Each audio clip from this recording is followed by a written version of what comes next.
Hello, Avaya family. I'm Andy Anderson. My partner, Ike Allen, and I are teachers, mentors, and the co-owners of Avaya University.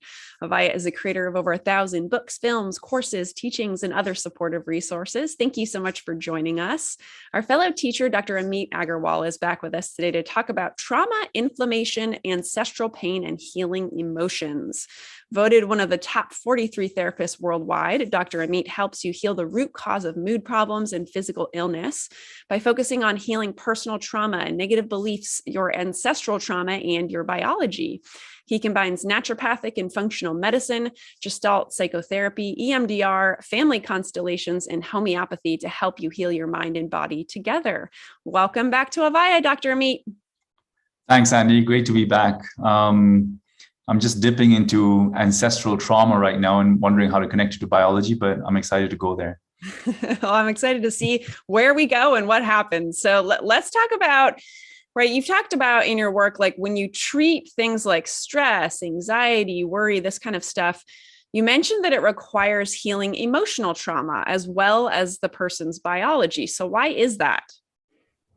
Okay, so our neurotransmitters, our brain chemicals, serotonin, dopamine, GABA, melatonin, etc., they are affected by our biology, the foods we eat, inflammation going on in our body, as well as by our stress response. And I'll show you how that happens. Basically, when we're stressed or traumatized as children, as adults, we go into a fight or flight state. And that requires our adrenal glands to make adrenaline and cortisol. And as children, when we get stressed and traumatized, we don't necessarily release that stress and trauma. It's stored in our nervous system.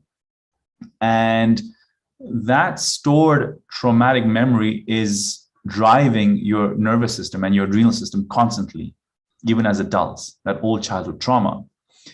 And when you're faced with stress and trauma as an adult, what happens is those old traumas as a child, when you were a child, also get triggered. So you have like two traumatic responses or stress responses going on. And even when you're not stressed or traumatized as an adult, those old memories are still firing up your nervous system. So over time, what happens is your adrenal glands get burnt out. And the chemicals they produce go out of balance. Your cortisol, adrenaline, all that goes out of balance. And when that happens, melatonin, serotonin, dopamine, GABA, all those brain chemicals start to go off, right? So the stress response, trauma, traumatic memories, etc., emotional stress affects our biology through the adrenal glands and the stress response, right? Through what we call the hypothalamus pituitary axis. Now, your adrenal glands are also affected by your biology, the foods you eat. When you eat inflammatory foods, gluten, dairy, too much coffee, etc., then what happens is your body gets inflamed. And when you have chronic inflammation, that inflammation also drives your adrenal glands to produce excessive cortisol. Yeah, so inflammation also burns out your adrenal glands. People think adrenal burnout is only from stress. No, your diet can actually cause you or lead to adrenal burnout as well. And when you get adrenal burnout, cortisol is out of balance, brain chemicals go out of balance, leading to stress, anxiety, worry, depression, all sorts of symptoms. Gotcha. Quick question, Ameet, just for people who don't know, like where are the adrenal glands? Beautiful. Okay. So adrenal glands are these little glands above your kidneys. Yeah. And they respond to stress through what we call the hypothalamus pituitary axis. You'll see that as HPA axis. Yeah. Your brain receives a signal of danger, danger, danger, and sends a signal immediately down to your adrenal glands saying, okay, you know what, produce adrenaline so that we can run faster, we can hide, we can fight. And some of the responses actually is the freeze response, which many people don't talk about. Yeah, a lot of people actually go into a freeze response after trauma. So trauma is not the external environment necessarily, but trauma is what happens within you, the freeze response. And that can lead to, chronic sense of anxiety or muscle pains, even biological changes in your body, because basically you're compensating your natural response and your sense of freedom. Yeah. And you might slip into depression, silence, withdrawal. You're not so sure about the world because all your muscles are not activated. And mentally, you interpret that as lack of confidence, low self-esteem, you have a dry mouth or you sweat easily, different changes happen. Gotcha. So, you mentioned, thank you for that. Just for people who didn't know what, we talk about adrenal glands all the time, but it's always interesting. Well, where are these things? So what about, let's dive a little deeper into the biology, right? And how the foods that we eat affect our adrenal glands. So you mentioned a few different like inflammatory foods. Can you kind of go deeper into those? And then what are anti-inflammatory foods? Great. Yeah. So inflammatory foods are foods that you're sensitive to that trigger inflammation, right? So you have a stomach and you have an intestine, and your intestine is like a nice lining kept healthy by good bacteria and good food. Over time, with antibiotic use, a poor diet, even the birth control pill, lots of medications, these good bacteria get killed off and the lining gets damaged. So you get holes in the intestine. And then that leads to toxins going into your bloodstream. And that triggers inflammation all over your body. Yeah. So it's not only foods like gluten and dairy and other foods you might be sensitive to. Some people are very sensitive to eggs, but it's also the medications you're taking. Anything that aggravates the stomach lining or the intestinal lining or kills the good bacteria in there. And then what happens is this chronic inflammation, one, of course, it pushes your adrenal glands to produce cortisol, but two, most people forget the master organ, the liver. See, the liver produces bile. It controls your hormones. It detoxifies your body. It does almost every single function in your body, right? It's connected to every single function in your body, including cholesterol management. Now, with chronic inflammation, your liver becomes inflamed as well. And the inflammation and toxins from pesticides from the environment also go in and slam your liver. So you got inflammation slamming your liver and toxins. Your liver becomes stagnant, produces less bile. When it produces less bile, you get more gas, bloating, indigestion, and constipation. So you get more toxin buildup and more inflammation, leading to more cortisol imbalance, which leads to, of course, the anxiety, the depression, insomnia, OCD. The other thing that people forget is that the liver controls the hormones like progesterone, estrogen metabolism. And when people's liver is stagnant, then usually I see a drop in progesterone, yeah, or an imbalance basically.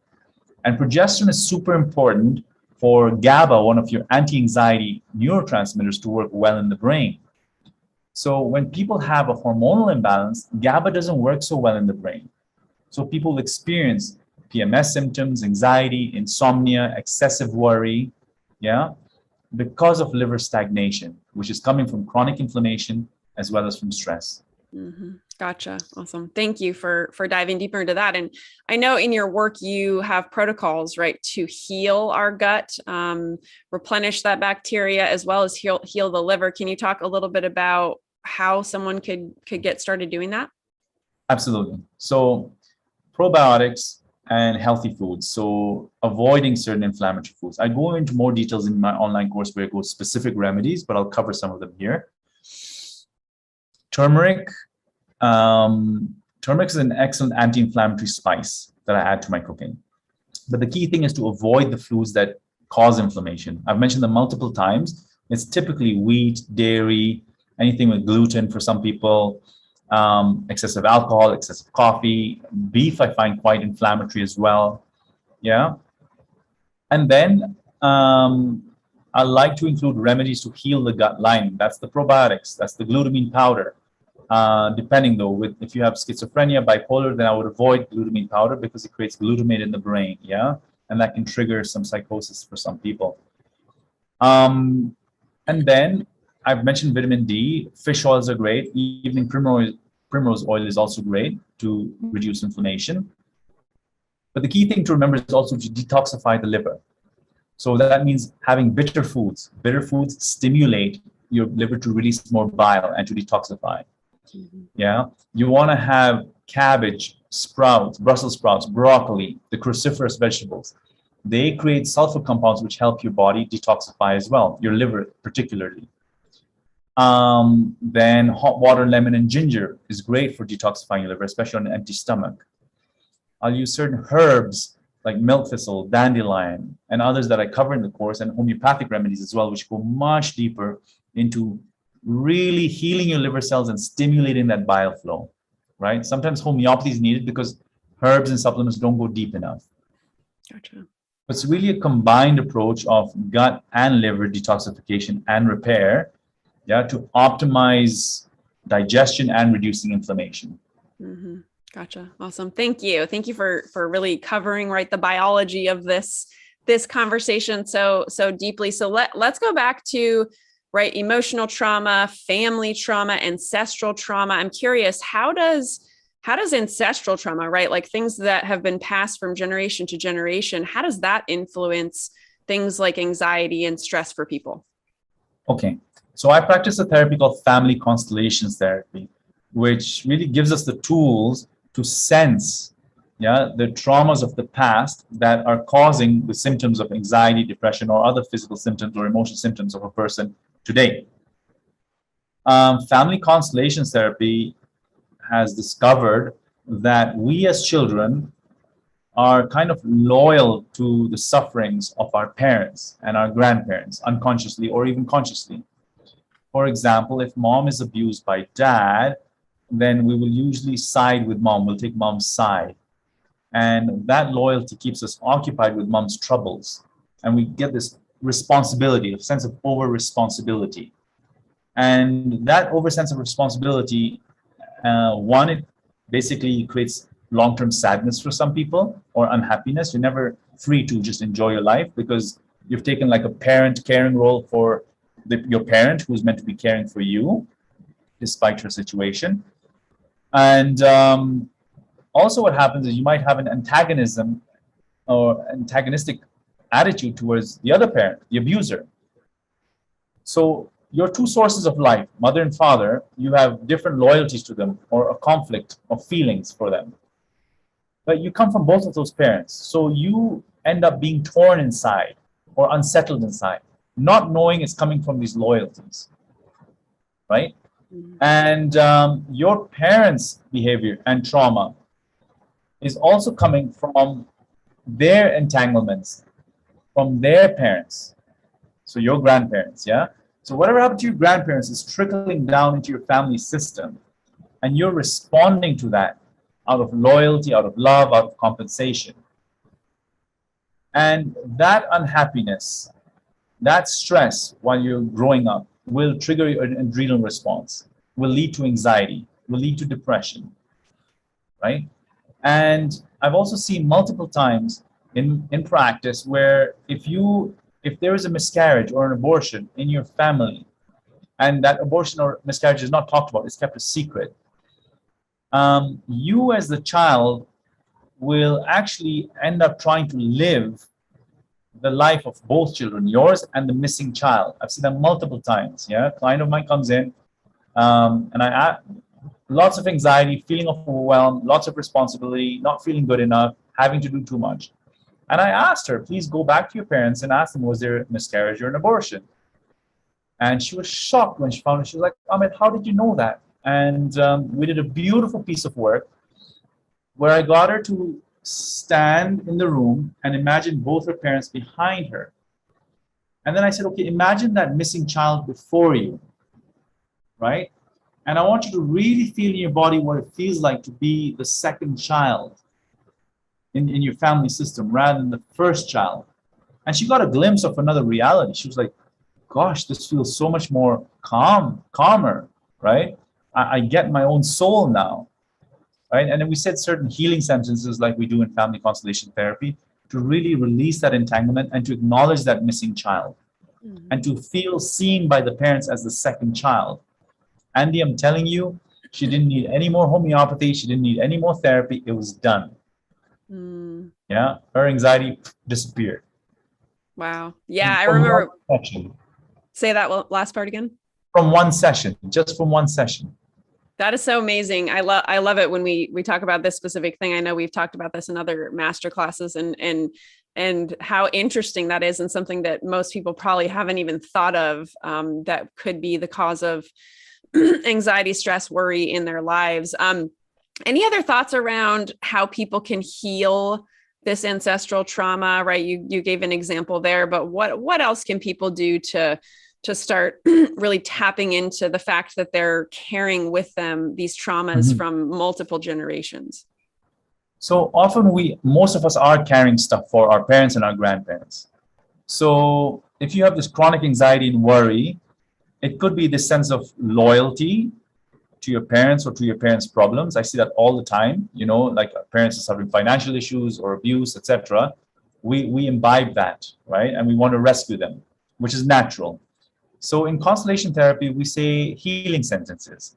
One of the healing sentences could be like, dear mom or dear dad, I love you very much, and I'm your child, and I know you are the big one, and I know you came before me, so you chose this journey. Yeah, you have it in your hands to face what you're facing, and I want to be your son or daughter again. I want to be your child. Please take this from me and let me feel you as the parent and me as the little one. And just taking a risk of saying those sentences and letting yourself feel that, because a lot of people will resist saying that sentence because like, oh, you don't understand what my parents went through. I have to be there, etc. I totally respect that. So based on the energy of a person in the room, I will channel the right sentences for them to say in a very respectful way. Yeah, so they can feel the movement and give back the power back to their parents. Because when a child sees their parents as powerful, yeah, in a good way, in a healthy way, a sense of calmness comes over that child or the adult doing the therapy. Because then you have less responsibility to carry for that troubled parent. Mm-hmm. Yeah. Or when you see both parents in harmony together, then you have less stress of trying to keep the family together or of trying to heal the wounds of the family. Mm-hmm. Yeah, interesting. So here's a thought that's coming to me. What about people who struggle with, right, this loyalty you're talking about, right? They don't want to disappoint their parents, right? This is something that I think runs pretty deep for a lot of people, even like, right, adults who haven't thought about it in so long, but right, like any thoughts there for an adult child, right, of a parent who is just not wanting to disappoint them? Yeah. Okay, so I have multiple answers coming at the same time. I'm going to try and cover each one. One is that need to please the parent could have happened at a very early age when you were a child, right? And it was necessary for that dynamic at that time because of the situation. Yeah, the parent might have felt better, relaxed, or the day got saved. The thing is, we don't release that entanglement. We don't realize that their parents' need is over and that they don't have the same expectations of us. And I see that all the time for my clients and for myself. Yeah, we're so loyal because we think that our parents still expect the same things of us. But they grow old, they change their perspective, but we don't talk about it. Right. So we're living unconsciously to please them from an old loyalty. So being aware of where this worry or this loyalty is coming from will give you a memory, a flashback of that memory. And you'll be like, okay, I get it. Is it really important now? Are they in danger now? Are they having the same expectations now? And you'll feel in the body that maybe they don't have those same expectations, right? That is one. And the other thing is, so pleasing your parents. If mom was abused or dad was abused, disappointed by another parent, or one of the parents had troubles in their lives, you likely took on the responsibility to protect them. Yeah? You want to make sure that they didn't feel that pain again. Because if you are happy, if you take a risk and be happy, then you would subconsciously or consciously be betraying that parent. You don't want to be happier than your parent. That's typical symptom of an entanglement. Yeah, I should not be happy. I'll feel guilty because I'll be abandoning my mother. Or how can I be happy if she's not? Right? So I will try and make sure that she is always okay.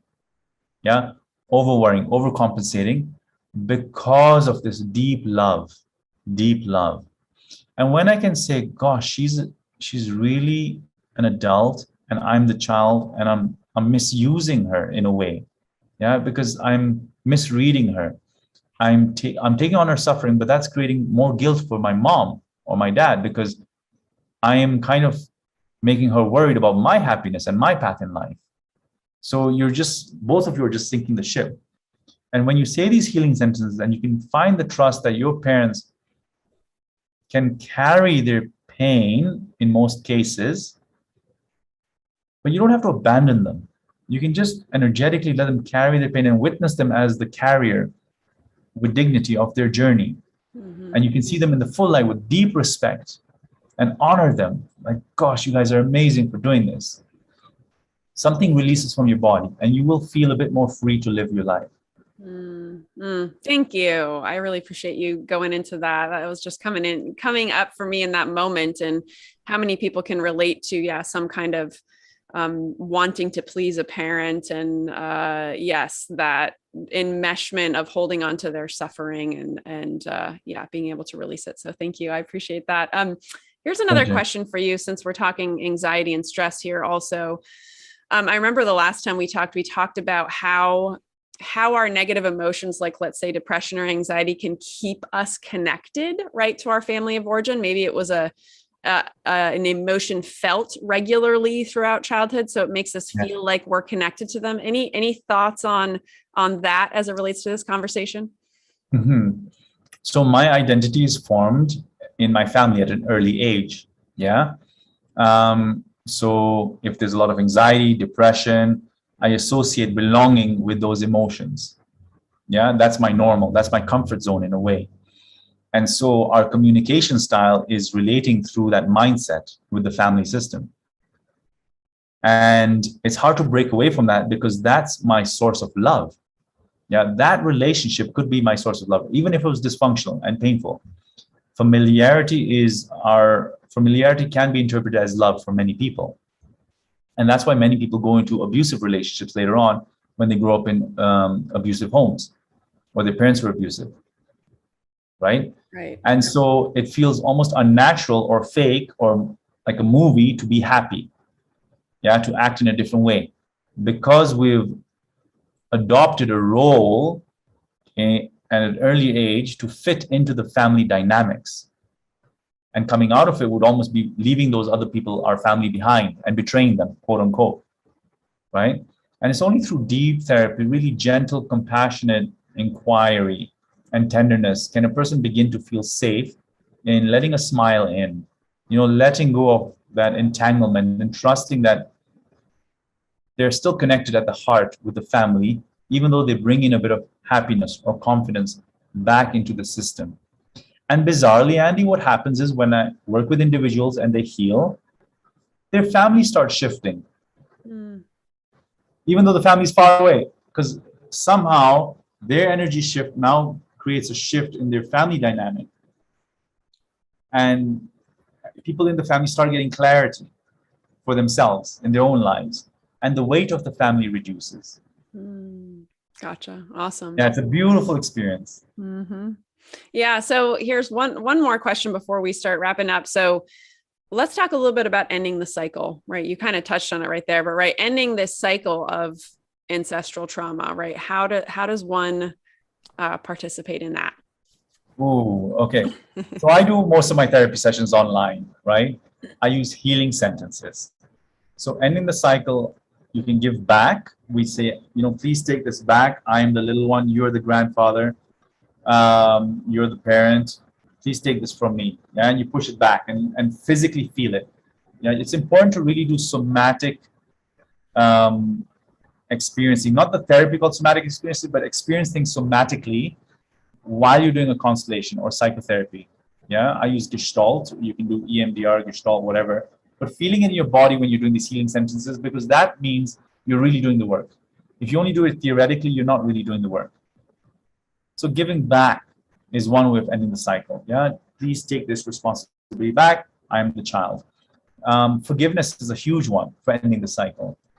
And in constellation work, I like to use the healing sentence, I'm sorry this happened between us, which is very different from saying, I forgive you.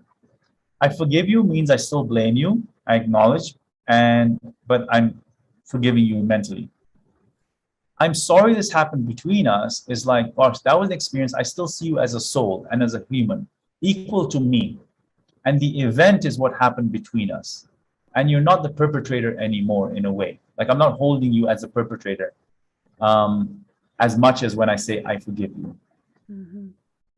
And that also breaks the cycle. Awesome. I also do something called dynamic meditation based on Osho's teachings. It's like a lot of stress release, like heavy breathing, fast breathing, and kicking and yelling and all that. And that can really release stress and trauma from your body, even while you're focusing on that ancestor or that parent. Yeah, because we have a certain mindset, a narrative that's going on, an entanglement that's going on when we're thinking about certain people. And that is a source of stress. And when you do a lot of like strong movements and strong breathing, and you know how to release those emotions, that mindset and that narrative changes. Your language with that person changes. Just today, I had a different conversation with somebody who really hurt me, right? After I did that type of meditation, and the cycle broke. The cycle of resentment and pain and animosity broke because I came to it using a different language, but I could only feel safe using that different language because I had done some inner work. If somebody told me, no, say it this way, I wouldn't feel safe because I would feel I would be betraying myself or compensating on my integrity. Mm-hmm. But because I'd released the pain and I was feeling comfortable in my own skin and more confident, I didn't need that person's approval anymore. It was safe for me to say, you know what, just let it go. I'm okay with it. Gotcha. And not needing them to apologize. I was done. Mm-hmm. Right. Complete for yourself. That's awesome. Yeah. So that breaks the cycle as well. Thank you. I love all of that.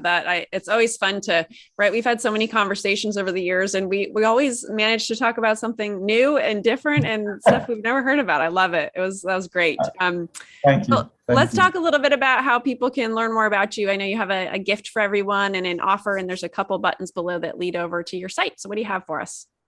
So I have a wonderful gift of free videos and an ebook that helps you heal your gut, your liver, your adrenal glands, and there's a beautiful emotional healing exercise in there as well.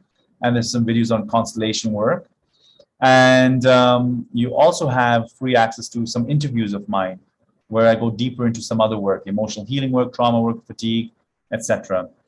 And when you get the full online course, which is available on these websites, then you help me support little kids who have been abandoned for their disabilities in Kenya. So every week or every 2 weeks, I'll go and treat these kids with homeopathy. So whenever you get my books and my online course, you really help support this work for me. Awesome. Thank you. I appreciate all of that. And any last insights, Ameet, before you wrap up? Oh gosh, they always come through channeling. Hang on a sec. Love is coming. Love is coming. Giving love. So, yeah. So we're encouraged, of course, for self-love, which is important, but finding a way of giving love. Yeah. Giving love to people. We don't practice it enough. So actively giving love in sentences, with words. You know, my brother-in-law was just visiting from the States, and he's very conscious in his language. And he's always saying thank you or making sure there's a positive statement in there. And even though it doesn't seem authentic in the beginning, through practice, through giving love, it begins to feel natural and authentic, and people catch up on it. So the language we use with each other shifts, and it creates a different level of safety for people in the family. So yeah, I appreciate him, my brother-in-law. Thank you. And thank you all for listening. Wonderful. Thank you, as always, for doing this, Ameet. Lots of love. You too. And Avaya students watching or listening, thank you for being here and for loving yourself and giving love today. And we will see you all again real soon. Take care. Hey, everyone. I hope you enjoyed this latest class with Dr. Ameet Aggarwal. He was back with us today to talk about trauma, inflammation, ancestral pain, and healing emotions. I always enjoy my conversations with Ameet. We go in so many different great directions in these topics. And a couple of big take-home messages today was really when we were talking about this ancestral trauma, ancestral pain, and how we can take on the traumas from past generations in our family tree and what that looks like for us and how that we can actually be loyal to the suffering of our parents, to the suffering of our grandparents. And right, this keeps us from happiness in so many ways in our life, and just the different things that we can do to start letting go of that and recognizing our role as the child in our relationship with our parents, right? We are the little one. No matter if we're adults today, we are the little one in that relationship. And just some things to think about if you find yourself loyal to the suffering of your parents, if you find yourself experiencing anxiety, stress, guilt, right? All of the guilt that so many of us feel when it relates to our parents. And maybe this is some of this is unconscious for you too, but just starting to tap into what kinds of things come up for you when we talk about these topics. So, and also I wanted to make a quick note of how we talked about, right, interpreting familiarity as love, as opposed to, right, love is love, and whatever you were familiar with growing up, whether that was emotions like anxiety, emotions like stress, and feelings in your nervous system of heightened senses of worry, those kinds of things, right? That if that was what was familiar to you, you might be making that be love in your life, as opposed to love being a completely different thing. So just something to think about if that's something that you're still struggling with in your journey. So thank you always for showing up here today, and we will see you all again very soon. Take care. Avaya has changed my life. Avaya has made me the woman I am today. Avaya is my home. Avaya is personal freedom. Avaya is the reason my life continuously improves. Let everyone in your life know about Avaya. Everyone needs to know about this amazing company. Thank you, Avaya, for appearing in my inbox. What Ike Allen and Andy Anderson have created at Avaya is what the world needs.